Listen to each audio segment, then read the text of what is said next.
Moko kuom jopuonjre mawuok e mbalariany kod kuonde tiegruok ma e kaunti ma Kisii onyiso sir margi ne Eliud Owalo molap dhoge ndong' ne lemo ma jatend piny. Kaluwore gi rowerego, ajenda mar Owalo en mano marango gigo ma rowere diher mondo mi piny owacho otim ne jopiny, kendo Owalo ni kod lony moromo e weche mag telo. Bende gimedo ni onge weche mag mibadhi mosemieno jatelo noero, ka achiel kuom gigo eko momiyo gisire. Bende gisingo matiyo gi yore duto, ahinya to mago mag mbui, ma neno ni rowere ma e piny Kenya mangima ong'eyo gigo ma Eliud Owalo chano timo ponono noyiere kaka jatend piny e yiero maduong' ma higa 2027.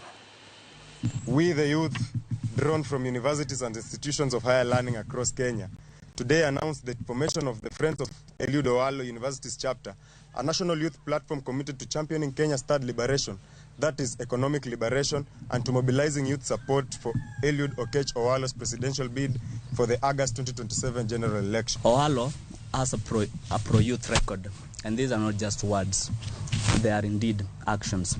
We support Eliud Owalo because he has already demonstrated youth friendliness through tangible actions, not only through ICT, but also through sports development and youth platforms that turn talents into opportunities. From loaders in warehouses to warehouse owners, from security and idlings at rallies to speakers and decision makers, from spectators to owners, we are ready. The moment is now. The third liberation is the